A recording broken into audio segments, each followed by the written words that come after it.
Debunking Jehovah's Witnesses myth, there was no 20th century Anglo-American dual world power. You've probably heard about the special relationship between the United States and Britain. Politicians love invoking it. Commentators treat it as historical fact. Jehovah's Witnesses apply Bible prophecy to it. But here's a question that might surprise you: what exactly makes it special compared to other NATO allies? And more importantly, has it really been as special as we're told? Today, we're going to examine what this relationship actually consists of, beyond the rhetoric, beyond the shared language, and beyond the nostalgia. Let's separate myth from reality. The special relationship phrase itself was popularized by Winston Churchill in his famous 1946 Iron Curtain speech. But the term has been used to suggest something unique and unparalleled in international relations, a bond deeper than mere alliance, rooted in shared values, language, and history. But let's get specific.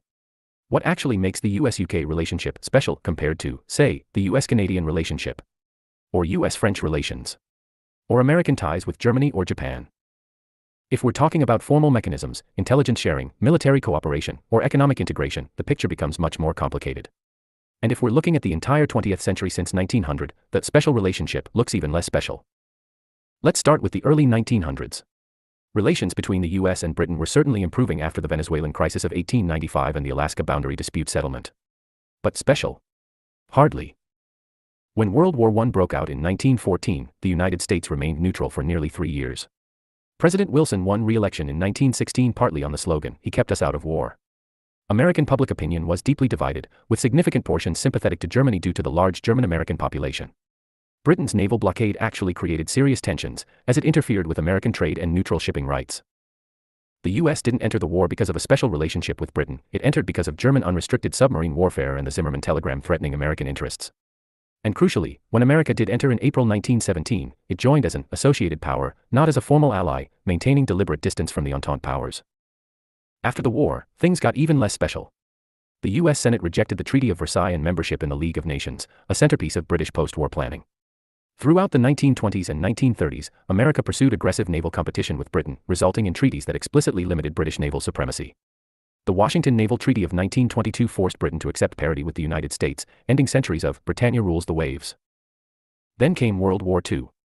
Surely here we see the special relationship in action, right? Not initially. When war broke out in September 1939, the United States again remained neutral. The Neutrality Acts restricted American support. It wasn't until France fell in June 1940 that American policy began shifting, and even then, public opinion remained deeply isolationist. The Lend-Lease program in March 1941 was certainly helpful to Britain, but it wasn't charity. Britain paid heavily for American support, liquidating overseas assets and accepting terms that Churchill himself found humiliating. The US effectively stripped Britain of its financial reserves and gold. As Churchill later wrote, the Americans drove a hard bargain. Even the famous Atlantic Charter meeting between Churchill and Roosevelt in August 1941 included American insistence on dismantling the British Empire's preferential trade system. Roosevelt was openly anti-colonial and saw the British Empire as an obstacle to American post-war interests. The US entered World War II not because of Britain, but because Japan attacked Pearl Harbor in December 1941. Germany then declared war on America, not the other way around initially. The Cold War era is usually cited as the golden age of the special relationship. And yes, cooperation intensified dramatically. The intelligence sharing agreements, the UKUSA Signals Intelligence Treaty of 1946, which became the Five Eyes Alliance, created unprecedented cooperation. But here's the key question: was this relationship with Britain fundamentally different from America's relationships with other key allies? Consider France. The US maintained major military bases there until de Gaulle expelled them in 1966. France was a founding NATO member and nuclear power. Despite Suez in 1956 straining Anglo-American relations severely, hardly special treatment when the US threatened Britain economically, Franco-American relations also had major tensions, yet strategic cooperation continued. Consider West Germany. The US stationed far more troops in Germany than in Britain throughout the Cold War, over 200,000 at peak. Germany became the front line of NATO defense. American investment and Marshall Plan aid rebuilt the German economy. Is that less special? Consider Japan. The US-Japan Security Treaty created an alliance that's lasted 75 years. America rebuilt Japan's economy, which became the world's second largest. The US maintains massive military bases there today. Trade between the US and Japan often exceeded US-UK trade. So what actually distinguishes the UK relationship? Intelligence sharing. Yes, Five Eyes is significant, but it includes Canada, Australia, and New Zealand, not just Britain.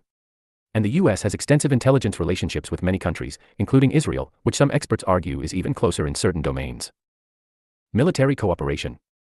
Substantial, but U.S. military integration with South Korea, Japan, and Germany is also profound. The U.S. doesn't have a unique military command structure with Britain that it lacks with others. Nuclear cooperation.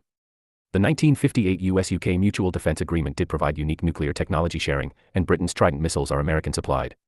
This is perhaps the strongest case for something genuinely special. However, the US also extended nuclear umbrella guarantees to many allies and shared nuclear weapons through NATO's nuclear sharing program with several European countries.